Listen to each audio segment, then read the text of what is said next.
Football's not coming home. England won, Italy won. Where do we start? First 2 minutes, fantastic. England were really pressing Italy. Italy looked quite shaky. Great football. Harry Kane drops deep, gets the ball, plays it out wide to Trippier. Trippier crosses the ball. And what a fantastic finish from Luke Shaw, who's been one of the standout players in this tournament. And then after that, it was awful. Like, if I'm totally honest with you, it was awful. England basically just held back and just tried to hold on the lead. And whilst watching the game, I just felt that Italy have too many experienced guys. I felt like set pieces and stuff like that was always going to be dangerous. And Italy, of course, equalised from a corner, of course. A lot of shenanigans going in the box. I think Verratti hits the post, comes back, and Bonucci gets the ball and scores. After that, again, shaky. I'm going to have to blame Southgate here for a lot of things. Again, look, I understand he was cautious. He brought on Trippier instead of Saka to start the game. He probably felt like there was more defensive shape with Trippier, and he also felt like Trippier could offer still some sort of quality with deliveries if England counter-attacked.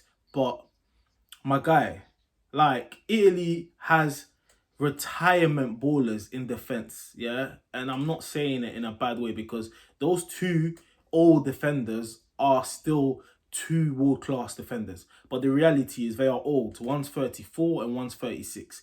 And at the end of the day, they may have great heading ability, they may be physical, they may be strong, but they can't run fast. Like, that's just the reality.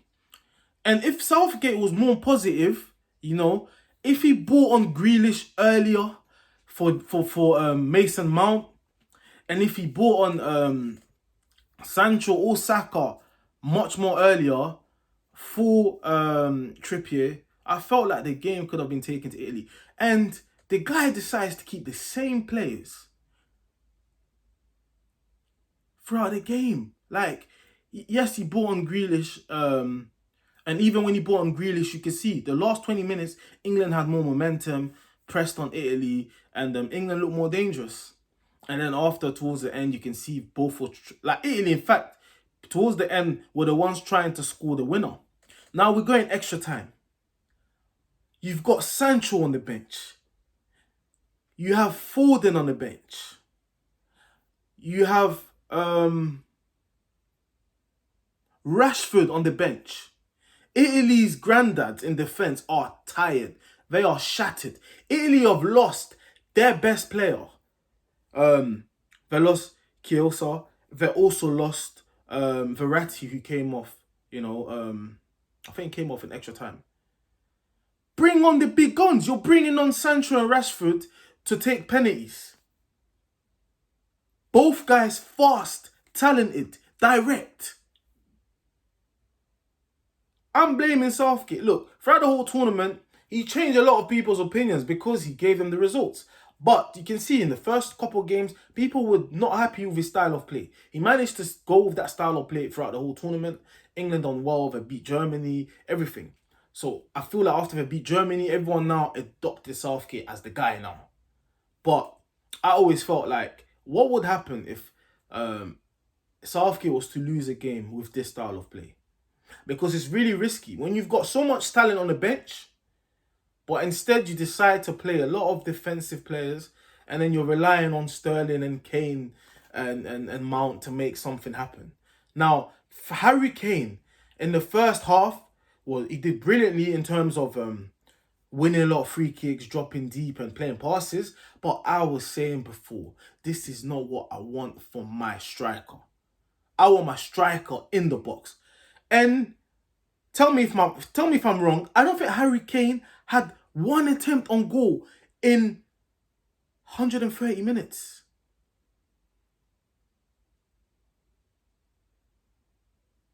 I don't think Harry Kane had a shot on target or even a shot on goal throughout the whole game. That's not good enough. Sterling was quiet today, you know, but he earned his stripes. You get me? He carried this England team to the finals. Now, it was time for someone else to step up. Harry Kane, the leader. This is my thing with him. He's a world-class striker. He will get you goals. All of that. But the problem I have with him is he's now changed his game into becoming a guy that likes to to make the play easy. I want you in a box. I want you to be a gunman. I want you to just think about scoring. He's just too content in dropping deep and winning free kicks and playing passes. Like, and I felt like, he was tired as well.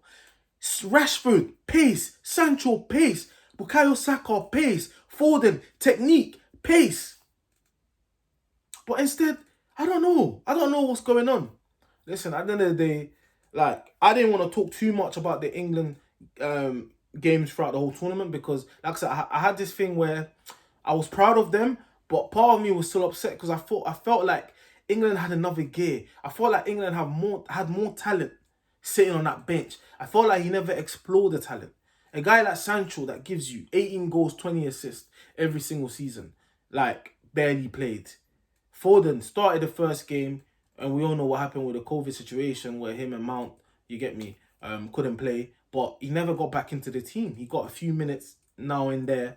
A lot of the other players as well. Rashford barely played as well.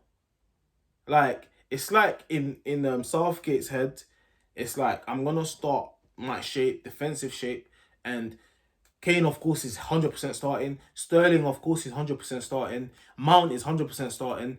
And I'll just swap him with Grealish. Sorry, I didn't even talk about Grealish as well. Grealish started one game. And he was good in every single game he played. Mason Mount, I'm sorry, offered nothing. Absolutely nothing. So it's almost like a favoritism thing. I feel like Southgate's got his guys that are untouchable. And then the other guys, they'll come in now and then, based depending on the game. But yeah, let's go to the penalties now. Look, I know everyone's going to blame the black players. This is what social media is going to do. There's going to be a lot of racist people online absolutely battering Rashford, Saka, Jadon Sancho. It's unfortunate, but it's going to happen. It's going to happen. This is where we're going to see racism. And this is why part of me, wanted England to win, because obviously I live in England, grown up in England. And another side of me, when I think about the racism going on and I see the online abuse towards black players, it makes me say, you know what? I don't want them man to win for this pay for some of the racist people. So I'm kind of torn in between. But I'm upset today because I know all the blame is not going to be on certain players. It's going to be thrown directly at these three guys who barely played. They didn't even warm up. They just got chopped in just to take penalties. Penalties was poor. Yes, I admit that. By the end of the day, with penalties, we all know it's down to luck. The best penalty taker on that pitch, Jorginho missed a penalty as well. But I expect racism to be shown online. We know that. Players are going to get destroyed. So all I can say is congratulations anyways to the guys for me who stood out for England. Sterling, of course, number one, carried England to the finals. Luke Shaw had a great tournament. And Kyle Walker, unreal. Unbelievable. Defensively solid. His recoveries was crazy. No one outpaced him. I felt like he got beaten for the first time today when he went to slide tackle, and I don't know who it is that cut in. But that was it. But solid performance throughout the whole tournament.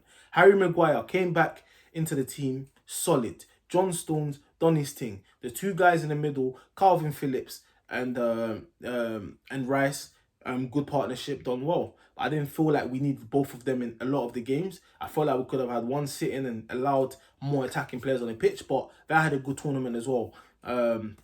Of course, like I said, Sterling unreal. Saka played really well. You get me, when he started games. I felt like he should have started today. If not, I felt like Sancho should have started. But apart from that, Harry Kane. Listen, I'm gonna do a list here of the most disappointed players in this tournament, and Harry Kane is definitely gonna be one of them. I don't care what anyone says.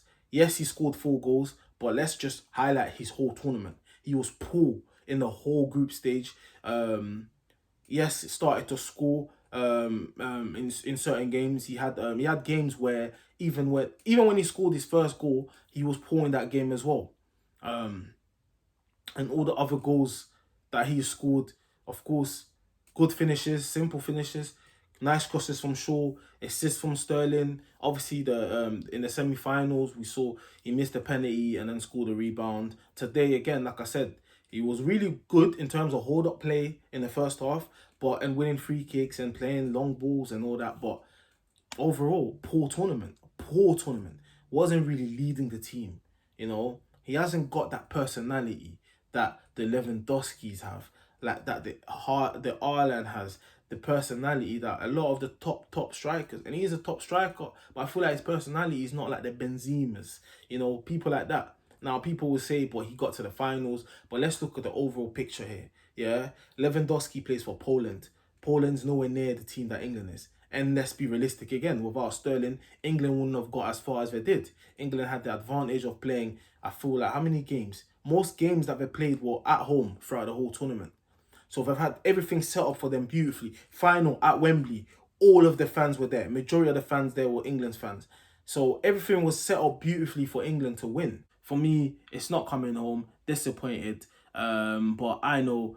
Anyways, big up Saka, Rashford, and Sancho. At the end of the day, like penalties, you get me. You get that. Sometimes you're just unlucky, innit? And unfortunately, you're gonna have to face racism from people who have no lives, who spend their time just abusing people online if they could never do it to your face. But yeah, stay strong. Anyways, I'm disappointed. Like I said, these man did not get enough chance to display their talent. You got Sancho, 18 goals and 20 assists man per season, not even getting minutes. You're bringing him on to take penalties, bringing him on to play 2 minutes. Rashford comes on to play 2 minutes. Come on, bruv. But anyways, I'm disappointed, man. I'm out.